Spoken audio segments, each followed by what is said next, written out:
And the theme again was making arrangements. So you need to make arrangements to come to downtown Concord and see this show.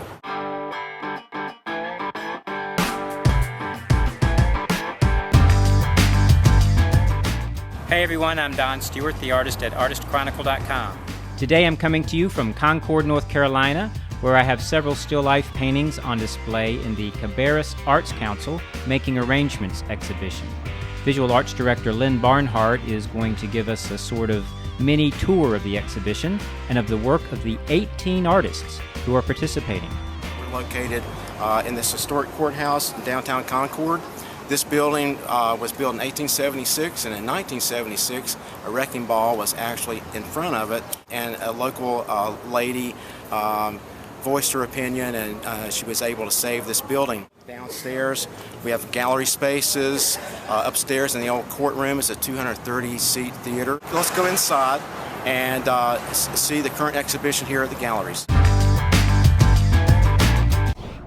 This is a good mix. Main focus is still lifes, but we also present wall configurations, works from a series. We have a lot of 3D pieces that are grouped together on pedestals. One artist that we've had here before is Paul Kezar. He does some still lifes, but a body of work in this show is based on a night series of places in downtown Concord.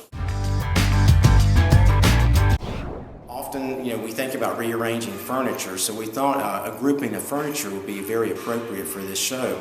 Here we have Matthew Comer, and Matthew's from up in the Union Grove area. He takes just the natural contour of like maybe the branch or whatever, and so not everything's perfectly straight. We have a fireplace, and so we normally look at with all the work that we have, what has a good scale and what might be really appropriate for over the mantle.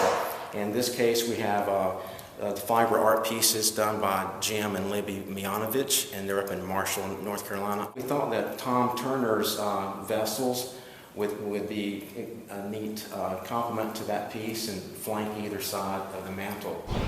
Over here you'll see a painting by Susan Harrell, and she's a young artist from Ashboro. She gives us a contemporary spin on the still life. Another thing I think is really neat in this room is the work of Carmel Jarvie. We placed her adjacent to another setting of Tom Turner's vessels. This is called a wave bottle, and I thought the circular motion there kind of repeats what we see here in the water. A grouping of Veronica Clark. She lives in Charlotte, also has a farm in Clover, South Carolina, where a lot of her subject matter comes from. So how do you decide where to hang everything? If we have 18 artists and each one has about 7 to 9 pieces, that's a lot of work. It's like putting a puzzle together. So in this particular case, as we were looking through some work, we had this watercolor here done by Sandy Don, and then it was kind of neat that another artist, Syed Ahmad, does these glass fused pieces, and he was using the same chrysanthemum, even the same coloration there. So we thought if we put that as a grouping on a wall, well, let's find 2 more paintings that we could double hang next to it. So here we have a Don Stewart and a Paul Kezar. Now look what happens with and without this bread bowl by Matthew Comer.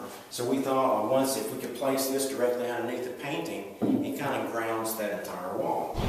Also in this room we have a wall configuration created by Paula Smith, and Paula is a professor over at Central Piedmont in Charlotte. Also in this room we have some pottery by Michael Hamlin Smith, and he's a Charlotte ceramic artist. Another artist in the show that's really unique is Deborah Mull. She really likes breaking all the rules. This is considered our citrus grouping here, and it has a good mix of Don Stewart, Deborah Barton, Sandy Don again.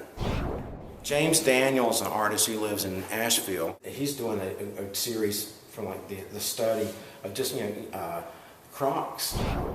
Down the hallway, too, we have works by Janet Link, and Janet is a professor up at Meredith College up in Raleigh. And we thought this was kind of a neat mix with a sculpture piece done by Paul McKay, who lives in Albemarle. So as you come back here and you turn around the corner, we always like to have a surprise. In this case, this is a self-portrait done by Paul McKay, a very dynamic piece, so it draws the viewer back into the hallway. And also back here we have some more Susan Harrell and Deborah Barton and Don Stewart. This room basically became the red room. A lot of this work has a touch of red in the color palette. Here's an artist I haven't talked about yet. This is Nancy Marshburn, and Nancy lives up in the Lake Norman area. Also now for kids, we have an I Spy here. These are details from 12 paintings or works of art in the show. And so it's very engaging and makes the kid really examine paintings. And once they complete this and present it to the docent, they're given a sticker that says I spied art today at the galleries.